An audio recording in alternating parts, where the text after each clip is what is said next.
The front door creaked open quietly, but the silence inside felt louder than anything he had ever heard. Daniel Mercer stood frozen at the entrance of his luxurious Toronto home, his hand still gripping the door handle as his eyes locked onto the living room. The baby monitor slipped from his fingers and hit the floor with a dull crack, but he didn't even blink, because what he saw in that moment made his heart stop. Just hours earlier, Daniel had been at a high-stakes business meeting downtown. Ever since his wife, Emily, passed away 6 months ago, work had become his escape, his way of avoiding the hollow ache that filled their once lively home. He told himself he was doing it all for his daughter, Lily, for her future, for her security. But deep down, he knew he was running from grief. That morning, before leaving, he had hesitated at the nursery door. Lily was fast asleep in her crib, her tiny chest rising and falling peacefully. The nanny, Claire, stood nearby, reassuring him with a gentle smile. "Don't worry, Mr. Mercer," she had said softly. "She's safe with me." Daniel nodded, though something in his chest felt unsettled. Still, he forced himself to leave. Business couldn't wait. Or so he thought. Now, standing at the door hours later, everything inside him screamed that something was terribly wrong. The living room was dim. Toys were scattered across the floor, but not in the usual playful way. A bottle lay tipped over, milk slowly spreading across the hardwood. The curtains were half drawn, casting strange shadows across the walls.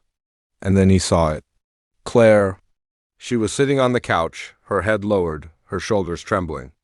And in her arms was Lily, but she wasn't just holding her. She was crying.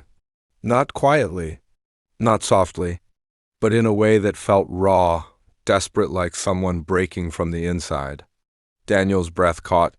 His mind raced with 1,000 terrifying possibilities. What's going on?" His voice came out hoarse, barely louder than a whisper. Claire looked up slowly, her face pale, streaked with tears. For a moment she didn't speak, and that silence nearly destroyed him. Daniel rushed forward, his heart pounding violently. "Is she okay?" "Claire, is my daughter okay?" Claire nodded quickly, clutching Lily closer. "She's okay. She's okay, I promise." Daniel didn't wait. He gently but urgently reached for his daughter, checking her breathing, her tiny hands, her face.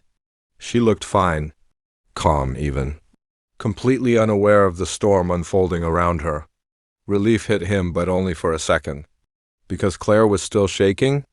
"What happened?" he demanded, softer this time, but no less intense. Claire swallowed hard, her voice trembling. I didn't know what to do." "I tried calling you." Daniel's stomach dropped. He glanced at his phone, dozens of missed calls. Meetings had kept it on silent. "Calling me for what?"